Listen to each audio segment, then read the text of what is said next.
ang pinapasok kaya nga kakalampagin. Naging mainam, dumiin, gumila, sulat, tumalim. Sinikap buhay, ialis sa bawat sering madilim. Kilabot halos manginig nung sa'kin siya sumalamin. Kaya yung praning naging simple man, nagsim pa rin sa aking sistema. Ginamay panis sabay speed na facts, mansin na rin pag nag-lead na pack. Kinagat, pamagat, magalak kasi malakas na naman ang nakawala. Di pang karaniwang ang hang sa ginalapan, kakapanibago na naman ang karanasan. Pero wag magmadali, kasi di pa to huli. Parating pa mga bagong kasali, kasado yung plano sa team.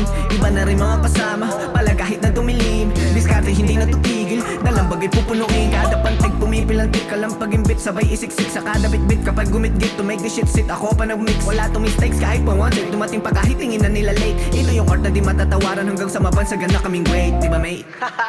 Minsan lang to magpaningas, magluto tamad. Kaya payat na yung nag-aabang sa aking bago. Antimano, merong bagong hangong ihain sa plato. Special kung trinabaho, ganyang pag-umasikaso ang kaso.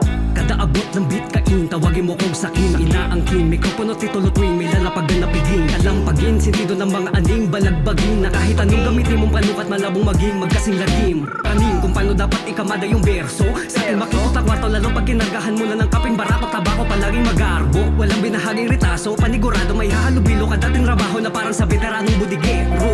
Subok mo lang tong matalim pag manugat, laging madiin. Lakas makapuving ng estilo na parang nagmumukhang buhangin sa paningin. Paglingunin kung hindi maatim o maamin na may mas nakakagaling. Kakapanggap mo na merong piring, lumilipad na ako sa papawiring. Alam na kapag pumasada, matik kadali niya'y obra. Sindak sa sagad ng resulta, pinagpuyatan ng mas masambit, masabi ka ng sobra. Para sa akin kakasawa, karaniwang nasa mesa. Masasikmura kahit kakaumay, kumain ng mga hambog sa kultura.